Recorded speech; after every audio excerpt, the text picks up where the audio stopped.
The chandelier glittered above the banquet hall, casting golden light on the guests' silk dresses and polished shoes. Laughter and clinking glasses filled the air, a symphony celebrating our grandfather's 80th birthday. I stood in a quiet corner, my emerald gown catching the glow, a glass of champagne untouched in my hand. As Nathan's wife, I was the young madam of the Liu family, admired and envied, my life a polished gem. But beneath the glamour, I was weary, the weight of Nathan's world, deals, secrets, lies, pressing on me. My twin sister Bella hovered across the room, her pink dress too tight and her smile too sharp. Once, we'd been inseparable, sharing secrets in our mother's womb. But childhood engagements arranged by our grandfather drove a wedge between us. I was promised to Ethan, a soldier's grandson, and Bella to Nathan, heir to a business empire. Bella, unimpressed by Nathan's plain looks, demanded Ethan instead. He's handsome, honorable, she'd insisted, her eyes glinting with ambition. I yielded, marrying Nathan, and her choice became her cage. In the years that followed, the Liu family's wealth soared, and I trained to navigate its labyrinth of power and thrived. I memorized contracts, charmed clients, and buried Nathan's indiscretions, my mind a steel trap for every detail that kept me indispensable. Bella, meanwhile, languished. Ethan, a junior officer, was rigid, modest, and broke, far from the hero she'd imagined. Her letters grew bitter, her visits cold. "You stole my life," she'd hiss when we were alone, her envy a living thing. Tonight, her gaze burned hotter than ever. I stepped into the garden for air, the summer night thick with jasmine. Footsteps followed. "Hannah?" Bella's voice rasped, low and venomous. I turned, and her face was a mask of rage, eyes wild with a madness I'd never seen. Nathan was mine. The money, the power, it should have been mine. Her hand flashed, a fruit knife glinting in the moonlight. Before I could scream, pain seared through my abdomen, sharp and unending. I gasped, clutching the wound. Blood soaked my gown, warm and sticky, pooling on the stone path. The knife was buried to its hilt, Bella's hand still gripping it. "You stole everything!" she screamed, yanking the blade free. Blood sprayed, staining her dress and her face. I collapsed, my vision blurring, the banquet's music a distant hum. No one noticed the tragedy unfolding here, hidden by roses and shadows. Her twisted smile loomed above me, triumphant and terrible. As life drained from me, memories flickered. Our childhood laughter, Bella's jealous glances, when I let her take Ethan. I'd thought I was sparing her pain, but I'd fed her resentment. Nathan's voice echoed in my mind, his rare praise. "You're sharper than anyone, Hannah. You see what others miss." That sharpness had built his empire, but it couldn't save me now. The stars above faded, and I felt a pull as if time was bending. Then nothing. My eyes snapped open, my heart pounding like a war drum. I was in my childhood bedroom, sunlight streaming through lace curtains, the familiar scent of lavender from Mom's sachets in the air. My hands flew to my stomach. No blood, no wound. I stumbled to the vanity, my 20-year-old face staring back, unmarred by time or betrayal. "Hannah, wake up! Ethan and Nathan are almost here!" Mom's voice called from downstairs, bright and oblivious. I pinched my arm, the sharp sting confirming it. This was no dream. Back on my 20th birthday, I was reborn, the day everything changed. My mind raced, memories of my past life flooding in. As Nathan's wife, I'd been his shadow, memorizing every deal, every contact, every whispered strategy at gala dinners to keep his empire afloat. That knowledge, steel prices in 2015, military drills, Nathan's betrayals, was now my weapon. But Bella's face, twisted with rage as she plunged the knife, haunted me.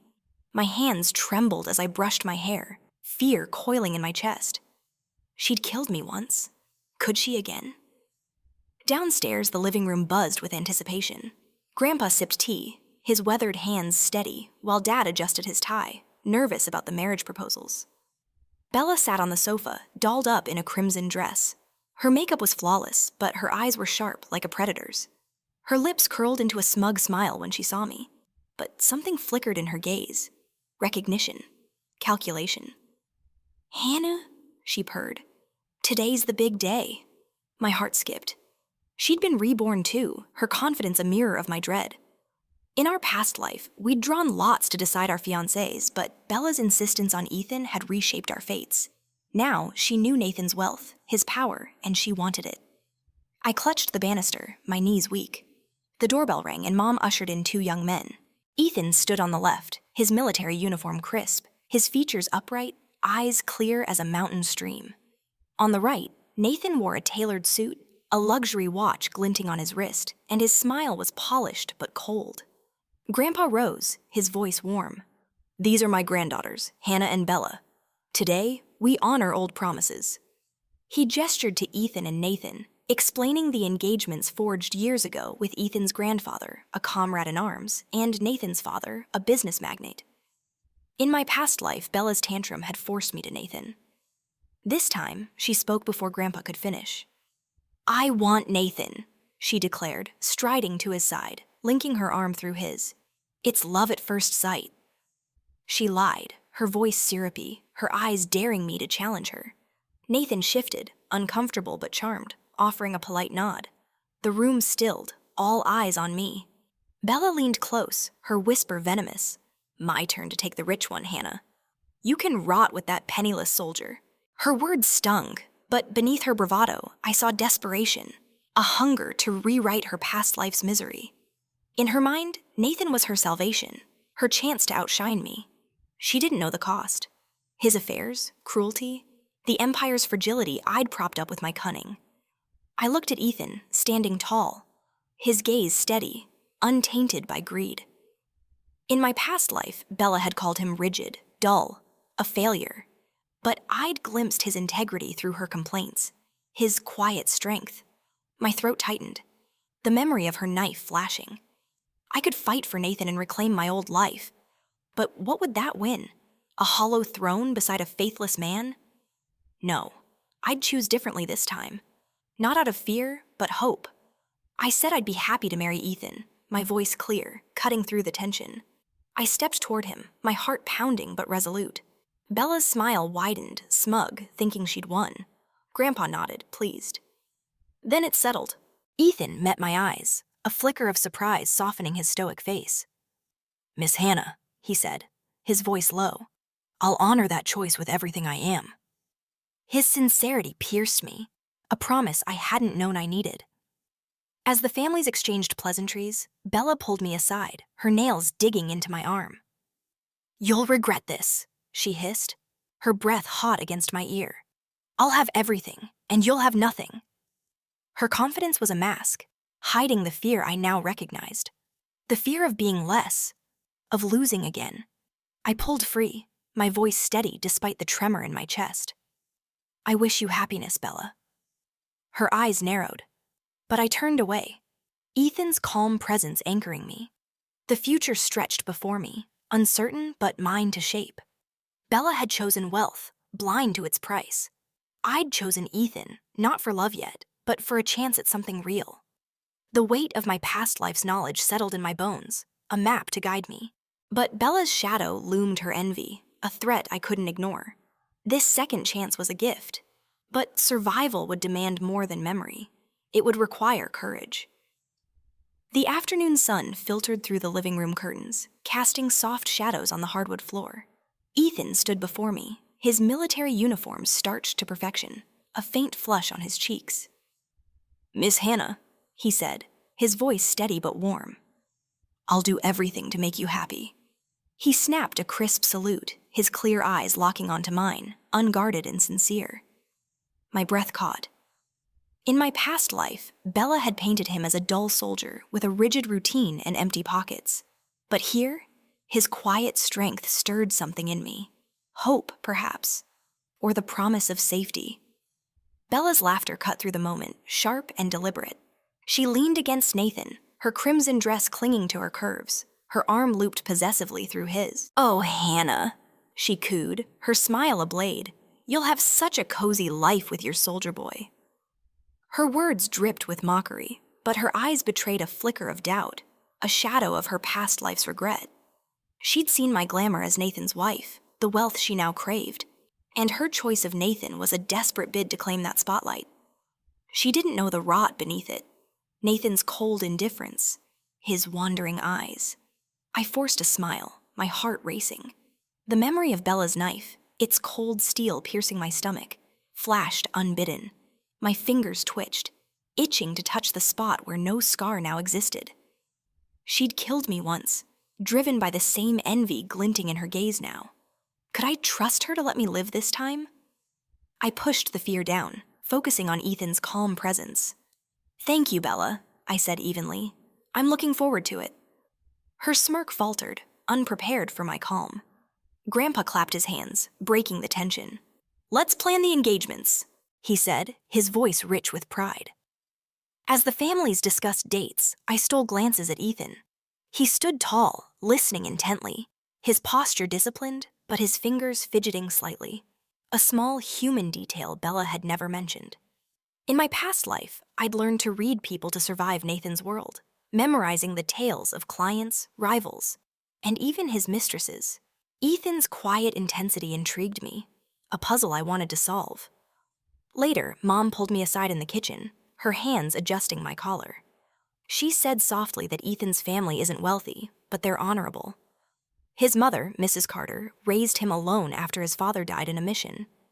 She's a woman of principle. I nodded, filing the information away. In my past life, Bella had sneered at the Carters as backward.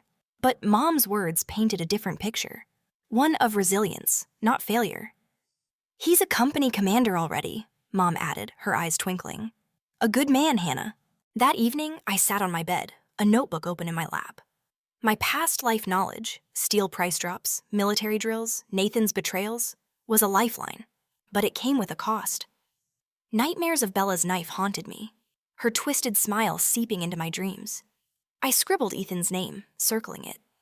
Choosing him wasn't just about escaping Nathan's gilded cage, but defying Bella's shadow. But fear gnawed at me. What if my choice provoked her again?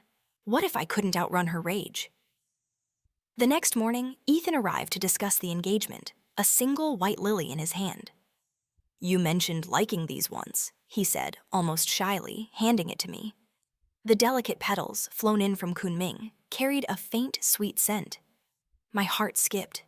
Bella had never spoken of his thoughtfulness, only his flaws. "Thank you," I murmured, my fingers brushing his. His hand was warm, calloused from training, starkly contrasting Nathan's manicured grip. For a moment, I felt safe, the ghost of Bella's knife fading. We walked in the garden, the air crisp with early autumn. "I know I'm not what your sister wanted," Ethan said, his voice low. "But I'll work hard for you, for us." His honesty disarmed me. I'd navigated Nathan's lies with calculated charm in my past life. But Ethan's words demanded no pretense. "I chose you, Ethan," I said, meeting his gaze. "That's enough." His eyes softened, a smile breaking through his stoic mask, and I saw a spark of something real, something worth building. Bella watched from the porch, her arms crossed, her expression unreadable. Inside, she was churning. I knew, torn between her triumph over claiming Nathan and the nagging fear that she'd miscalculated again. In her past life, she'd blamed Ethan for her misery. But deep down, she'd envied my role as Nathan's partner, the power I wielded in his world. Now, she thought she'd stolen that power, unaware of the thorns hidden in Nathan's crown. I turned away, Ethan's lily in my hand, its fragrance grounding me. As we finalized the engagement, Mrs. Carter arrived, her silver-streaked hair pulled into a neat bun. "Hannah," she said, her voice warm but firm. "Ethan's father believed a wife is a partner, not a servant. I raised him to live that way." Her words, rooted in loss and strength, resonated. I glanced at Ethan, who stood by Grandpa, discussing logistics respectfully. This was my choice, a man who valued me, a life I could shape. But Bella's shadow lingered her envy, a storm on the horizon. I'd need more than courage to face it. I'd need trust in Ethan and myself. The church glowed with morning light, stained glass casting rainbows across the red carpet. I stood before the mirror, my satin dress soft against my skin, its floral embroidery delicate around the waist. Mrs. Carter tucked a white lily into my hair, her fingers gentle. "Ethan chose this," she said, her eyes warm. "Flown in from Kunming just for you. The flower's sweet scent steadied me, but my heart raced. In my past life, I'd worn a bejeweled gown as Nathan's bride, dazzling but hollow. Today, I was choosing something real, yet Bella's shadow loomed. Her knife, her envy, a threat I couldn't shake. A month had passed since the engagements, and the autumn of 2015 was crisp and golden. Bella had thrown herself into wedding plans with Nathan, her days filled with fittings for a six-figure gown and flaunting the Liu family's lavish gifts. I'd kept mine simple, cherishing quiet moments with Ethan, his hand brushing mine, his stories of military life. But nightmares persisted, Bella's bloodied blade waking me in a cold sweat. I'd confided in Mrs. Carter, her steady voice a balm. "You're stronger than your fears, Hannah." Her words carried the weight of a widow who'd raised Ethan alone, and I clung to them. The church doors opened, and I took Dad's arm, my pulse steadying. Ethan stood at the altar, his military uniform sharp, shoulder lines like carved stone. When he turned, his eyes lit up, soft as starlight on water. "You're beautiful," he whispered, his voice trembling, not from duty, but something more profound. The ceremony was simple. Vows were exchanged with quiet conviction. Ethan slipped a platinum ring onto my finger, our initials engraved inside, his calloused thumb brushing my hand. "I'll protect you," he promised. And for a moment, Bella's ghost faded. Across town, Bella's wedding was a spectacle. 80 tables sprawled across a hotel ballroom, chandeliers dripping crystal, her gown encrusted with pearls. She'd sent me a photo, posing with Nathan, her smile triumphant but strained. In her mind, this was her coronation, a chance to eclipse my past life's glamour. She didn't see the cracks. Nathan's distracted gaze, his secretary lingering too close. Her pride blinded her, a lesson I'd learned the hard way as his wife, navigating his betrayals with calculated grace. At our reception, 15 tables filled the military hall, and every dish was carefully chosen. Mrs. Carter had ensured my favorite steamed sea bass was served first, her thoughtfulness warming me. Ethan sat close, his presence grounding. Then a commotion stirred. Bella swept in, her gown trailing like a peacock's tail, Nathan and 10 black Mercedes-Benzes behind her. "Sorry I'm late, sis," she purred, waving a jade bracelet, her mother-in-law's heirloom, her voice sickeningly sweet. Gasps rippled through the crowd. She'd crashed my wedding to flaunt her wealth, to prove she'd won. My stomach twisted, the memory of her knife flashing. Was this a taunt or something darker? Mrs. Carter frowned, but Ethan's hand found mine under the table, his touch steady. "Let her have her moment," he murmured, his eyes never leaving me. He peeled a shrimp, dipped it in vinegar, and placed it on my plate. A small act, but deliberate, a shield against Bella's display. The guests resumed their chatter, Bella's entrance fading like a bad dream. She paraded her 3-carat diamond ring, but her laughter rang hollow, her eyes darting to Nathan's indifference. As the banquet wound down, Bella approached, her perfume sharp.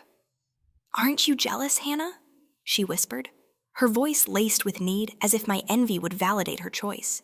She was still competing in her heart, haunted by my past life's success, desperate to prove she'd outdone me. I looked at Ethan, patiently refilling my tea, his calm strength a world apart from Nathan's flash. "Everyone finds happiness." "Differently," I said, my voice firm. Her smile wavered, a crack in her facade, and she retreated to Nathan's side. That night, Ethan wrapped his arms around me in our modest apartment. He said, "Sorry, it's small," his breath warm against my ear. I turned the moonlight outlining his face. "It's perfect," I replied, meaning it. The lily sat in a vase, its petals glowing. Bella's spectacle had shaken me, but Ethan's quiet devotion anchored me. I'd chosen him to escape Nathan's cage and build something true. Yet fear lingered. Bella's envy wasn't spent. I'd used my wits to survive Nathan's world in my past life. I'd need them to protect this new life and the man who made it possible. Winter sunlight spilled through the gauzy curtains of our military apartment, warming the sturdy oak table where Ethan and I shared breakfast. The 2-bedroom unit, assigned by the base, was modest but bright, its south-facing windows catching every ray. In a plain sweater, Ethan slid a plate of golden eggs toward me, their edges crispy, just as I liked. "You're up early," he said, a shy smile softening his disciplined jaw. I smiled back, the warmth of his presence easing the chill of my nightmares. Bella's knife, her twisted smile, waking me in a cold sweat. 6 months had passed since our wedding in the autumn of 2015, and our life was taking root. Ethan's thoughtfulness shone in small ways.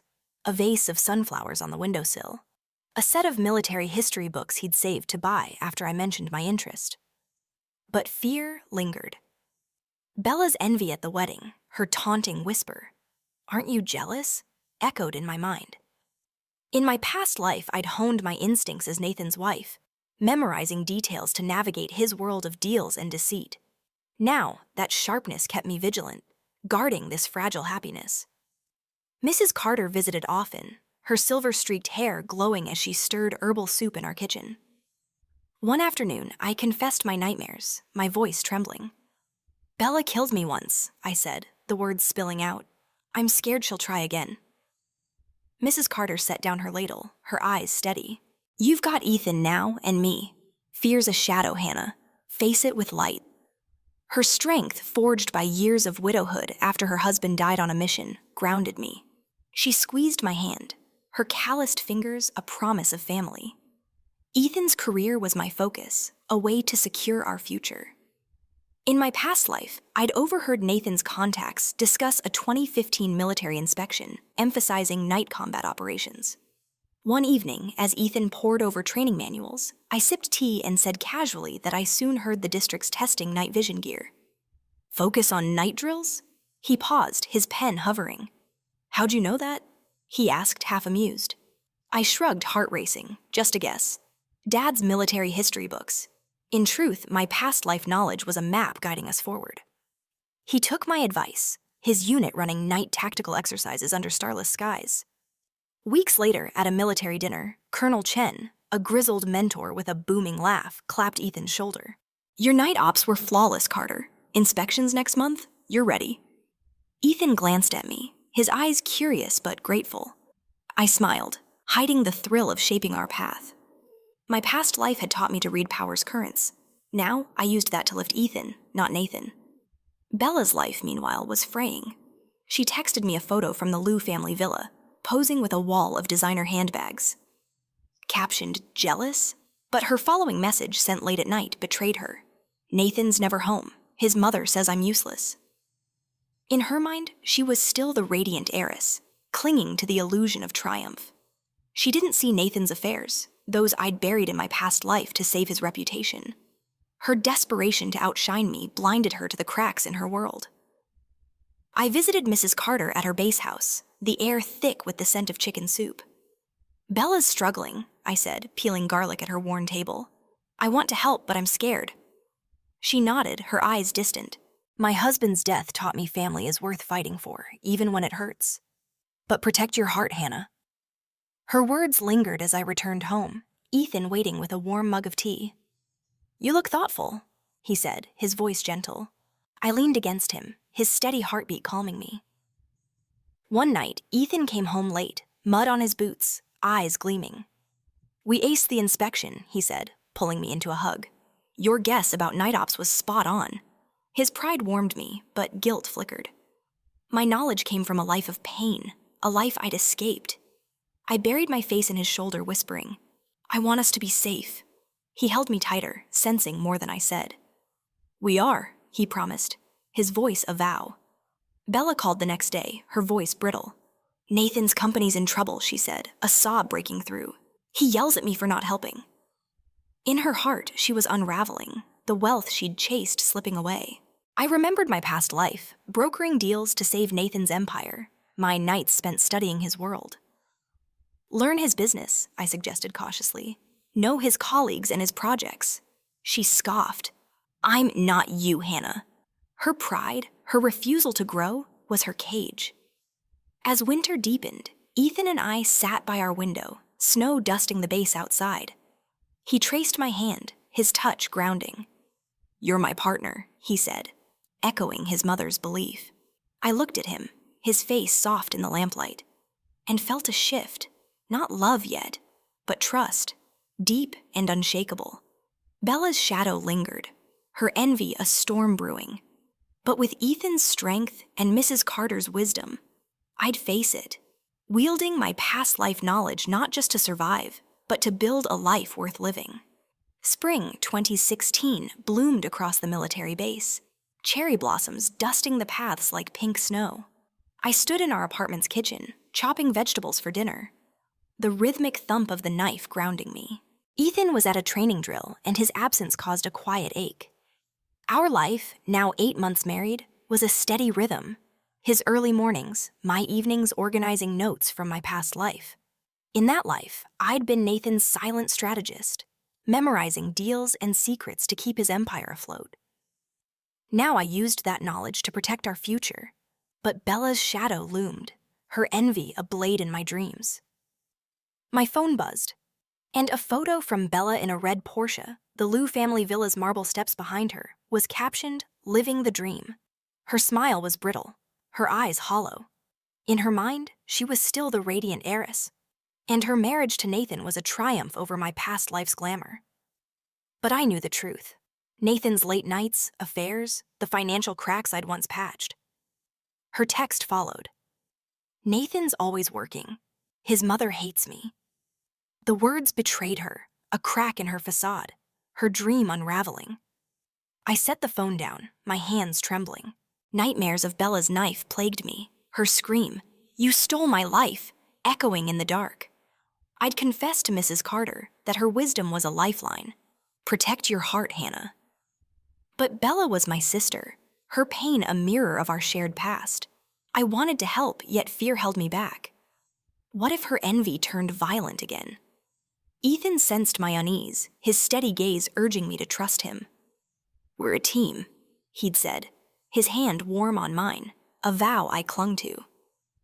That afternoon, Bella arrived unannounced, her Porsche idling outside our modest building. She teetered in high heels, a Chanel bag slung over her shoulder, her makeup thick but unable to hide the dark circles under her eyes. "Sis," she said, her voice overly bright, "I was nearby and thought I'd visit." Her eyes swept over our simple home, lips twitching with disdain. In her heart she was measuring, my small apartment against her villa, my quiet life against her chaos. She needed to prove she'd won, even as her world crumbled. I offered tea, my movements careful, and the memory of her knife was a ghost between us. "Nathan bought this car," she bragged, jingling the keys, but her fingers trembled. "He's great, isn't he?" I pointed to the sunflowers Ethan had brought home, their yellow petals bright.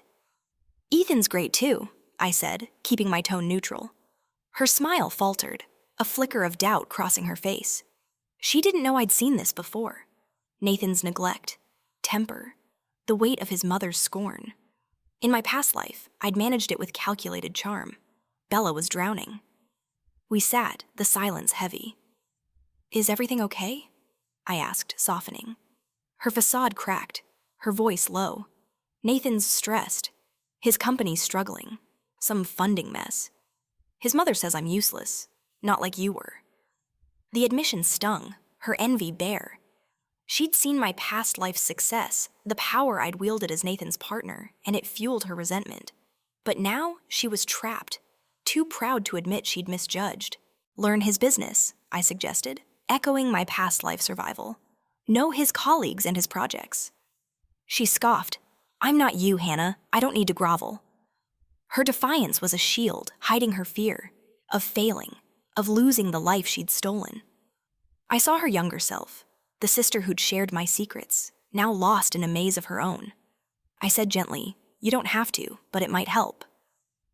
She stood abruptly, knocking over her cup, tea spilling across the table. "I have to go," she muttered, adjusting her scarf to hide a faint red mark on her neck, a scratch or something worse. "Nathan's waiting," she lied, fleeing to her car, her heels clicking like a countdown. That evening, Ethan returned, his uniform dusted with earth from drills. "You look shaken," he said, his brow furrowing. I told him about Bella's visit and her veiled distress. "She's hurting," I said, my voice tight, "but I'm scared to get too close." He pulled me close, his arms a fortress. "You don't have to fix her, Hannah. Just keep us safe." His words echoed Mrs. Carter's, grounding me. I nodded, but guilt gnawed. Could I have saved Bella from this path? The next day, I met Mrs. Carter at the base commissary, her cloth bag brimming with fresh bass. "Ethan told me about Bella," she said, her voice soft but firm. "You're kind to care, but don't let her pull you into her storm." Her eyes, etched with years of loss, held mine. "My husband's death taught me to choose who I carry with me. Ethan's your family now." Her words settled in me, a reminder of my priorities. I bought ingredients for Ethan's favorite spicy noodles and am determined to nurture our life. At home, I opened my notebook, its pages filled with past life notes, steel price drops, military competitions, Nathan's downfall. Bella's visit had shaken me, but it also clarified my resolve. I'd use my knowledge to build, not just survive.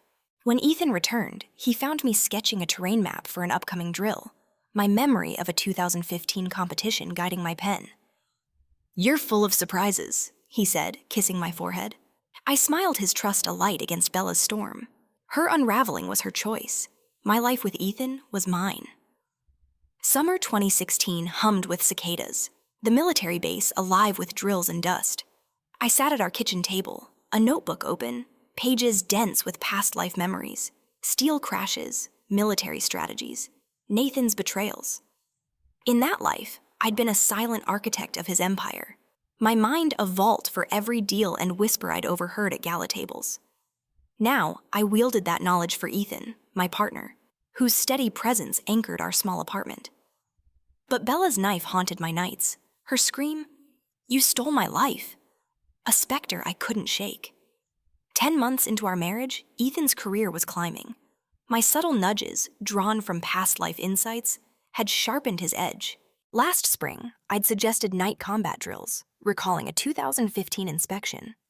His success had earned Colonel Chen's praise, a mentor whose gruff warmth reminded me of Grandpa. A regional military competition loomed in September, a chance for Ethan to shine. I pored over my notes, remembering a 2015 drills terrain, a hilly region near Ethan's hometown. If I could guide him, he'd stand out.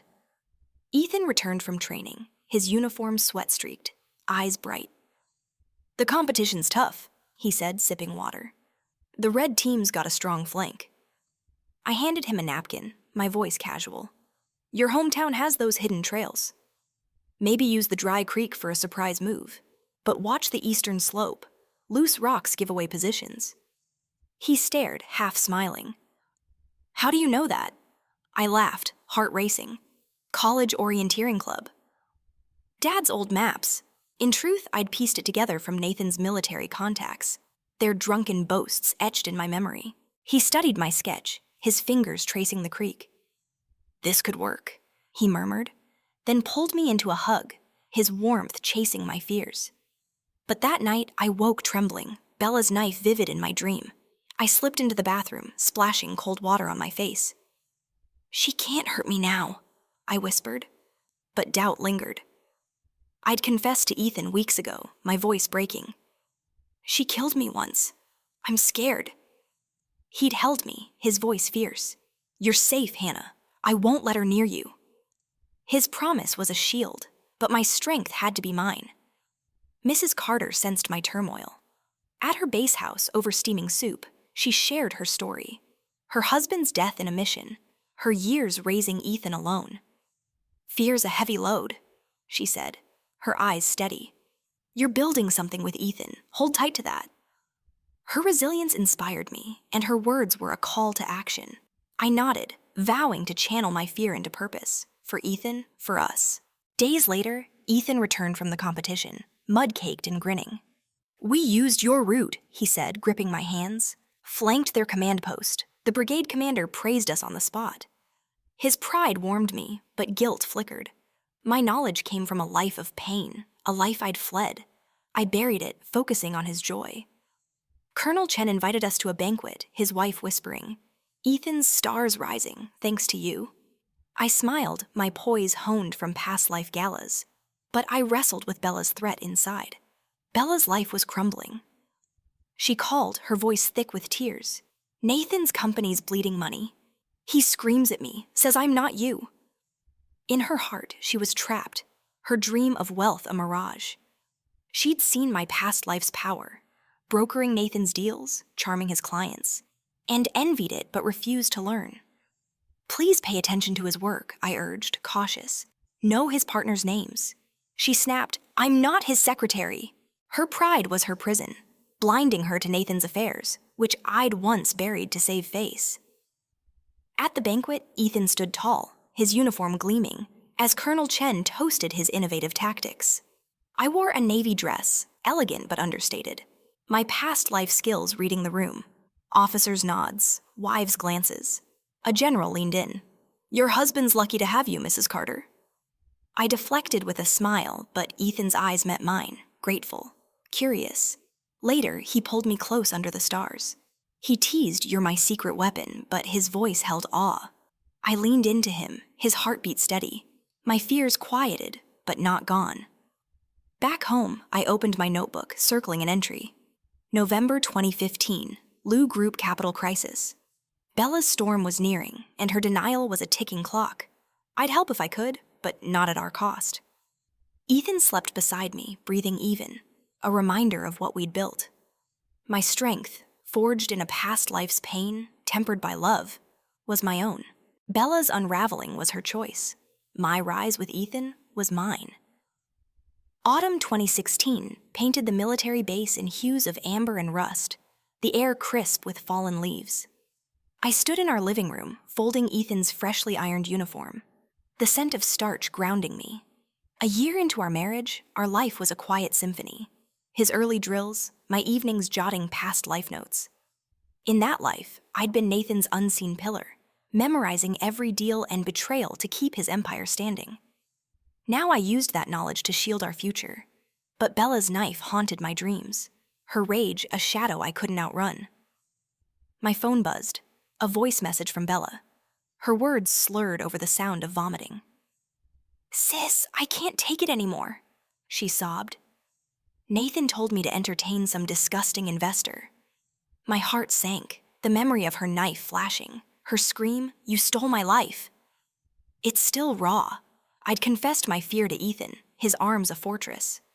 You don't owe her, he'd said, his voice firm. But she was my sister, her pain a thread tied to our past. I replied, do you need a ride home? She sniffled. No, my mother-in-law will cut me off. Her pride and her fear of losing Nathan's wealth chained her. Weeks later, Bella appeared at our door, her belly swollen with pregnancy, and 3 small girls trailed her like frightened shadows. Her face was pale, a bruise blooming under one eye. Sis, can I borrow money? She whispered, her voice brittle. Her thin and wide-eyed daughters stared at the fruit bowl on our table. In her heart, Bella was crumbling, the Liu family's glamour a fading mirage. She'd dreamed of outshining me, of wielding the power I'd held in my past life. But Nathan's cruelty, his affairs, his violence, was breaking her. I handed the girls apples, my hands steady despite the tremor in my chest. What happened? I asked softly. Bella's tears spilled, her voice cracking. The Liu family's broke. Debt collectors come every day. Nathan? He's not himself. She shielded her stomach, the bruise a silent accusation. In my past life, I'd smoothed Nathan's failures, brokering deals with Zhao Investments to save his company.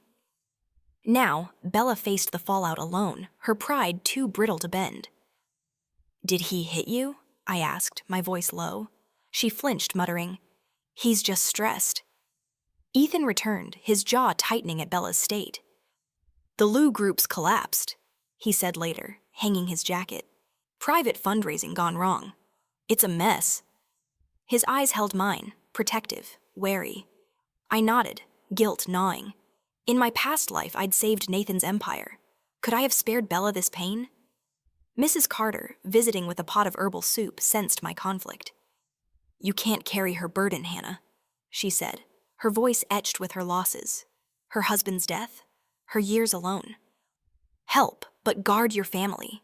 Her wisdom, hard-earned, steadied me. I gave Bella cash, slipping it into her trembling hands. "For the kids," I said, my tone firm. She stuffed it into her coat, her eyes darting like a cornered animal. "Thank you," she mumbled, but her gaze held a flicker of resentment as if my help mocked her failure. I remembered her knife and the blood on my dress and stepped back. "Get the food, Bella," I urged. She nodded, her daughters clinging to her as they left, their small faces etched with hunger. That evening, I opened an education fund for Bella's girls, ensuring their school fees. Ethan watched, his hand on my shoulder. He said, "You're kinder than she deserves," his voice soft but edged with concern. "I'm scared she's dangerous," I admitted, my voice breaking. He pulled me close, his heartbeat steady. "We'll keep them safe, Hannah. You and me." His promise, like Mrs. Carter's words, was a lifeline. I leaned into him, the weight of my past life, its pain, its power, fueling my resolve. At the base commissary, I ran into Colonel Chen's wife, Auntie Wang, her smile warm. "Ethan's promotion's coming," she whispered, handing me a fresh base. His competition win impressed the brass. I smiled at my past life knowledge, overheard at Nathan's galas, guiding Ethan's rise. But Bella's bruised face lingered in my mind. She'd called again, her voice faint. Nathan's gone for days. In her heart, she was drowning, her dream of wealth a trap. I offered to connect her with a job, but she hung up, her pride a wall.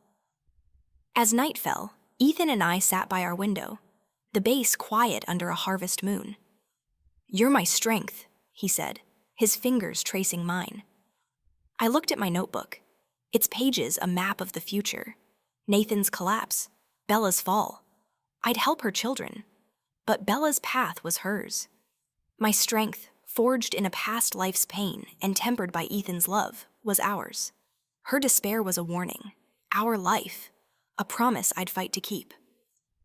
Summer 2017 sweltered, the military base humming with drills and cicadas. I stood in our apartment, my hands cradling my swollen belly, the twins kicking like tiny soldiers. 18 months into our marriage, Ethan and I had built a life of quiet strength, his devotion a balm against my nightmares. Bella's knife, her scream, "You stole my life." In my past life, I'd been Nathan's silent strategist, memorizing every deal and whisper to survive his world. Now, that knowledge fueled Ethan's rise, but Bella's shadow lingered, her despair a weight I couldn't ignore. My notebook lay open, its pages a roadmap of past life memories, military competitions, Nathan's collapse. I'd guided Ethan subtly, my hints about a 2015 tactical skit, overheard at a gala, winning his unit a creativity award. Colonel Chen, his mentor, had clapped his shoulder at the military anniversary banquet. "You're a sharp one, Carter," he'd said, his gruff voice warm. "Your wife's no small help." I'd smiled, my poise honed from past life galas, but guilt gnawed. Bella's last visit, her bruised face, haunted me. Could I have steered her differently? Labor hit one humid dawn, pain ripping through me like a storm. Ethan, calm under pressure, grabbed the hospital bag, his eyes wide with fear and love. Mrs. Carter followed, clutching a jar of ginseng soup. "You'll need strength," she said, her voice steady, her widow's resilience anchoring me. In the delivery room, Ethan's voice cracked, pleading with the doctor. "Save my wife first." 12 grueling hours later, our boy-girl twins, Little Tang and Little Xiao, were born. Ethan cut their cords, eyes red, kissing my forehead. "You're my hero, Hannah," he whispered, cradling our daughter, her tiny face a mirror of his. The twins' arrival was a triumph, but Bella's call shattered the joy. "It's a girl," she sobbed, her voice faint over a newborn's cries. Nathan didn't even look at her. "My mother-in-law wants a divorce." In her heart, she was breaking, her dream of wealth a trap. She'd seen my past life's power, charming Nathan's clients, saving his empire, and envied it. But her pride refused the work. "Do you need a ride?" I offered, my voice soft, guilt-heavy. I'd saved Nathan's company once. Could I have saved her? "No," she said. "They'll cut me off." Her fear of losing status chained her. Ethan's promotion to major followed his tactical skit, my idea from past life whispers, earning praise. At the base, Auntie Wang, Colonel Chen's wife, pulled me aside. "Ethan's headed for the National Defense University," she whispered, her eyes twinkling. "You're his secret weapon." I nodded, my past life skills, reading rooms, recalling details, guiding his path. But Bella's call lingered, her newborn's cries echoing in my mind. I'd opened education funds for her girls, but guilt gnawed. Had my choice to let her take Nathan doomed her? Mrs. Carter moved in to help with the twins, her herbal soups filling our home with warmth. She said, "You're a mother now," her eyes soft with her losses. "Focus on your family, but don't carry Bella's pain." Her wisdom, forged by years alone, steadied me. I confessed my guilt to her, my voice low. I could have warned her about Nathan. She shook her head. "She chose her path, Hannah." "You chose love." Like Ethan's steady presence, her words fortified me against my fears. The twins' 1-month celebration was set for Army Day, August 1st, a double blessing. Ethan planned it carefully, his pride in Tang and Xiao lighting his face. I wore a loose red dress, rocking Tang as Ethan held Xiao, his uniform gleaming as we welcomed guests. Colonel Chen toasted Carter's family and future. The hall cheered, but my thoughts drifted to Bella. Her daughters needed her, but her pride was her cage. Could I help without risking our peace? That night, Ethan found me by the twins' cribs, their tiny breaths soft in the dark. "You're quiet," he said, his hand on my back. I leaned into him, my voice trembling. "Bella's suffering. I feel responsible." He turned me to face him, his eyes fierce. "You gave her a choice, Hannah. You're not her keeper." His words, echoing Mrs. Carter's, grounded me. I looked at our twins, their futures bright, and felt my strength, forged in a past life's pain, tempered by love. Take root. Bella's despair was a warning, her voice message a ghost in my mind. I'd help her children, but our family came first. My notebook lay closed, its secrets safe. Ethan kissed my temple, his warmth a promise. "We're enough," he said. I nodded, the twins' soft coos filling the silence. Bella's path was hers. Ours was a triumph we'd fight to keep. August 2017 shimmered with heat, the military base vibrant with flags for Army Day. Our apartment buzzed with preparations for the twins' 1-month celebration. Little Tang and little Xiao's laughter filling the air. 2 years into our marriage, Ethan and I had forged a life of love and purpose, his recent promotion to major a testament to our partnership. My past life knowledge, gleaned from Nathan's galas, where I'd memorized every deal and whisper, had guided Ethan's rise, but Bella's shadow lingered. Her knife, her scream, "You stole my life," haunted my nights, a fear I'd shared with Ethan and Mrs. Carter. The celebration was held in the military dining hall, with 20 tables draped in red, the air rich with steamed buns and sea bass. I wore a loose red dress, cradling Tang, while Ethan, in his gleaming uniform, held Xiao, his grin wide as he welcomed guests. Colonel Chen raised a toast, his voice booming, "To Carter's family and future!" The hall erupted in cheers, Auntie Wang winking at me. "You're his backbone," Hannah whispered, her warmth a nod to my past life poise. But guilt gnawed. Bella's last call, her newborn's cries, echoed in my mind. Had I failed her by letting her choose Nathan? A stir at the entrance broke my thoughts. Bella stood there, gaunt in a wrinkled dress, clutching a cheap plastic bag. Her cheekbones jutted sharply, her eyes unnaturally large with unease and envy. She shuffled forward, offering 2 pairs of baby socks, tags dangling. "For the twins," she rasped, her voice sandpaper. In her heart, she was drowning, her dream of wealth shattered by Nathan's bankruptcy. She'd seen my past life's power, charming clients, saving empires, and resented my new happiness, her pride a fragile shield against her failure. "Thank you," I said gently, taking the socks. "They're beautiful, Bella." Her lips trembled, her gaze flickering to Tang and Xiao. "A boy and a girl," she whispered. "You're so lucky." Her envy was palpable, a ghost of her past life rage. Ethan, ever gracious, gestured to a seat. "Join us," he said. But she scurried to a corner, her fingers clenched white. During the toasts, she sidled up, her voice low. "Nathan's gone," she hissed. "Bankrupt. He left us in debt." Her eyes glistened with anger, not tears, her pride burning despite her ruin. I froze, Tang, stirring in my arms. "Where are you living?" I asked, my voice steady despite the memory of her knife. "With his mother," she sneered. "That witch mortgaged the house. We're in a crumbling suburb. No heat." In her mind, she was still the Liu heiress, blaming everyone but herself. I remembered my past life pulling strings to save Nathan's empire, his brief gratitude before his betrayal. "I'm sorry," I said, guilt-heavy. "Could I have warned her?" She glared as if my pity mocked her and retreated. After the banquet, Bella lingered on her daughter's absence, a silent weight. She dropped to her knees, clutching my leg. "Sis, please, 100,000 yuan. The kids need food in school." Her nails dug into me, her desperation a mirror of her past life violence. I nearly dropped Tang, my heart racing. Ethan took her, his eyes sharp.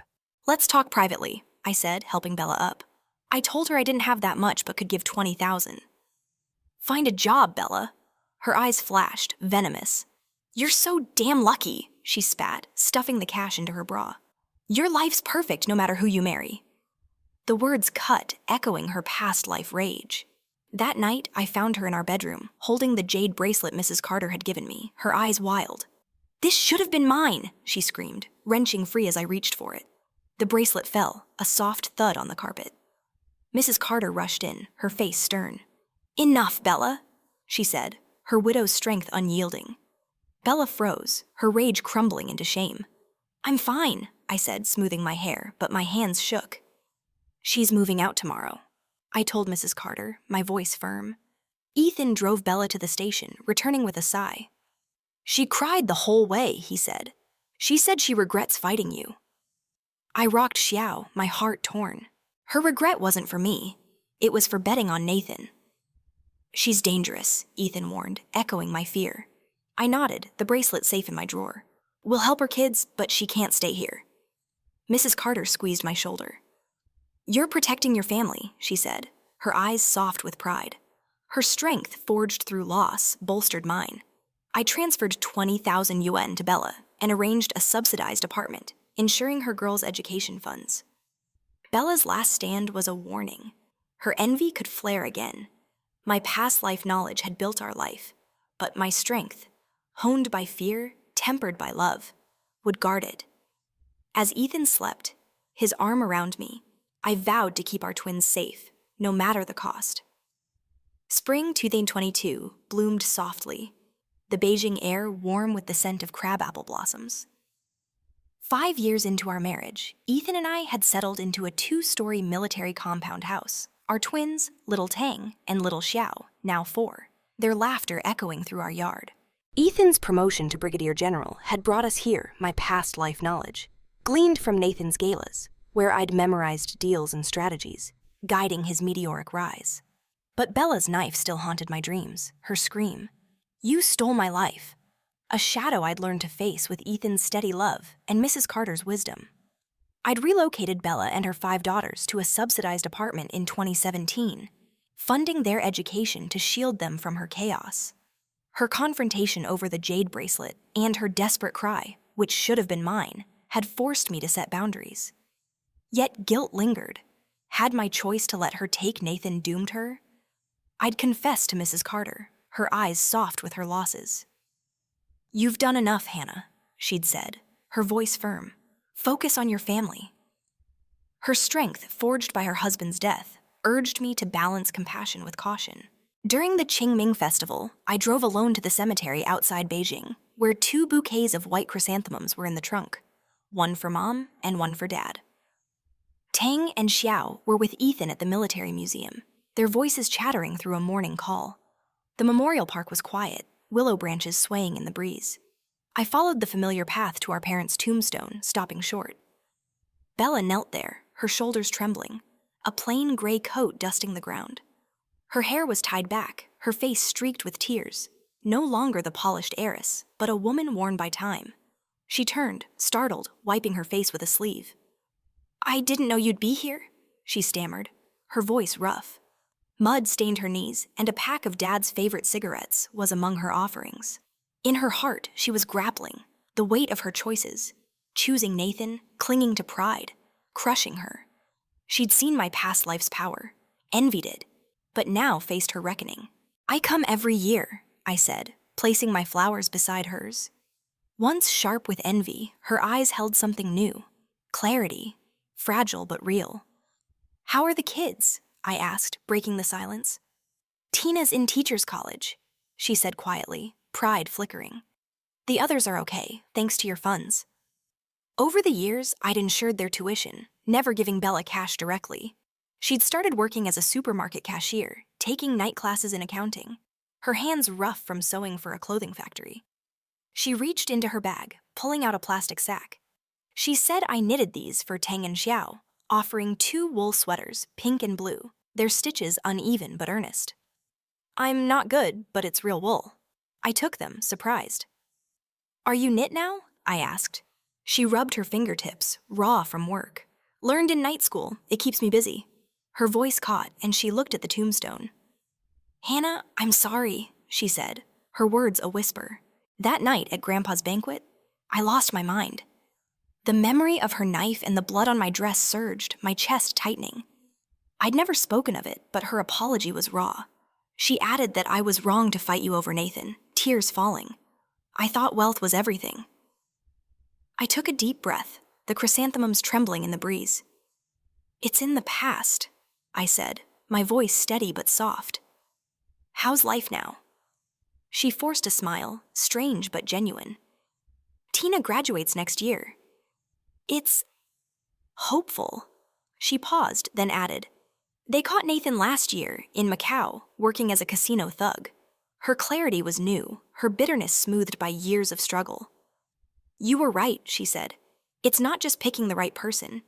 You have to be strong yourself." I nodded, the weight of our shared past easing. "The kids can visit," I said, handing her a business card with our address. "Tang and Xiao should meet their cousins." Her eyes lit up, then dimmed. "Not at the compound. It's not right." She took the card, her fingers trembling. As we parted, I saw her old electric scooter, a supermarket cap in its basket, a symbol of her new humility.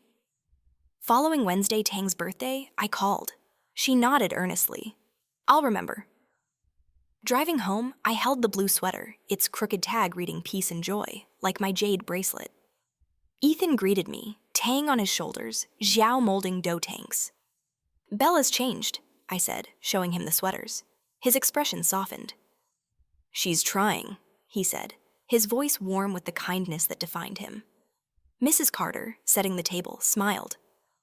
"You gave her a chance to grow, Hannah." Her pride, rooted in her resilience, warmed me. Bella's redemption was fragile but real, a step toward healing our fractured past. April 2025 bloomed in Beijing, the military compound's crabapple tree bursting with pink petals. 7 years into our marriage, Ethan and I had built a life of love and purpose. Our twins, little Tang and little Xiao, now 6, their laughter filling our 2-story home. Ethan's rise to brigadier general, fueled by my past life knowledge, gleaned from Nathan's galas, where I'd memorized strategies and secrets, had brought us here. Bella's knife, her scream, "You stole my life," still lingered in my dreams. But her graveside apology 3 years ago had softened the scar, a step toward healing. Our new home was a haven, sunlight streaming through expansive windows, Tang and Xiao's drawings pinned to the walls. Ethan, now 35, stood in the kitchen, slicing lamb for hot pot, his general's star gleaming on his epaulet. "Tang rolled over today," he said, grinning as Xiao proudly showed me her dough tank.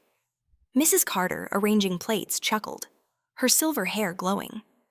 "These kids are soldiers already," she teased. Her resilience, a widow's strength after her husband's death, warming our home. My heart swelled, but guilt flickered. Bella's daughters and my nieces were thriving on my education funds, but her path had changed. At Tang's birthday, we invited Bella's 5 girls, their chatter blending with our twins in the yard. Bella arrived, her supermarket cap tucked into a worn bag, her face lined but calm. She'd found a fragile peace in her heart, her pride humbled by years as a cashier and accountant. She'd seen my past life's power, saving Nathan's empire, and envied it, but now she was rebuilding, her daughters her anchor. "Tina's teaching," she said, handing me a knitted scarf, its stitches neater than before. "Thanks for the funds." Her gratitude was quiet, a far cry from her past rage. Ethan gave Bella the key to an apartment near her daughter's school, his kindness unwavering. "It's closer for them," he said, his voice soft. I glanced at him, surprised. He'd known my plan without me saying it. "You've been supporting her kids," he teased. Pinching my nose, I notice, Mrs. Carter nodded, her eyes proud. "You've built a family, Hannah, not just for you, but for them." Her words, rooted in her sacrifices, settled in me.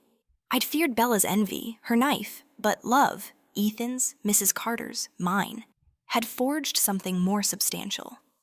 We sat on the balcony that evening, tea steaming under a clear April sky. Stars flickered a river of light above Beijing. Bella said something at the cemetery. I began, my voice low. "Life's not just picking the right person, you must be strong." Ethan laughed, his hand warm in mine. "Sounds like you." I leaned against him, his scent of soap and duty grounding me. What if I'd chosen Nathan? I asked the question, a ghost of my past life's pain. He thought for a moment. "You'd have survived, but not thrived. You're too good for him." His words echoed my journey. In my past life, I'd been Nathan's shadow, using my wits to prop up his world, my strength buried under his betrayals. Now, I was a partner with Ethan, and my knowledge, steel crashes and military tactics, lifted us both. Bella had chosen Nathan, blind to his flaws, her pride her downfall. Yet her redemption, slow and hard-won, mirrored my growth.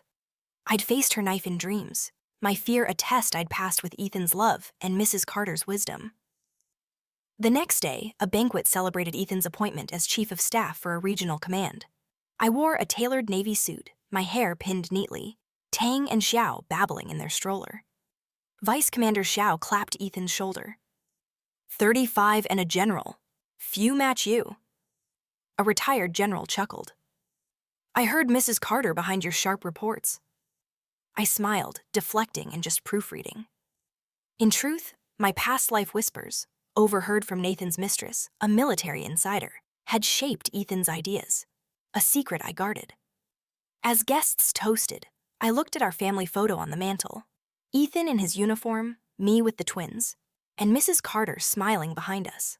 Bella's daughters joined us later, their laughter bridging our worlds. I thought of our first lives, Bella's twisted smile, my bloodied dress.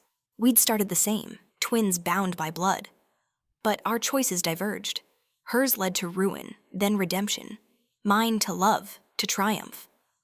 "What are you thinking?" Ethan whispered, his hand finding mine. "Fate," I said, squeezing back. "It's not what ifs. It's results." He grinned, his eyes warm. "Are results good?" I nodded to the twins' giggles, Mrs. Carter's laughter, and Bella's quiet growth of a tapestry of choices. Life wasn't a multiple-choice question. It was a path we carved. Ours, forged by love and strength, was beautiful.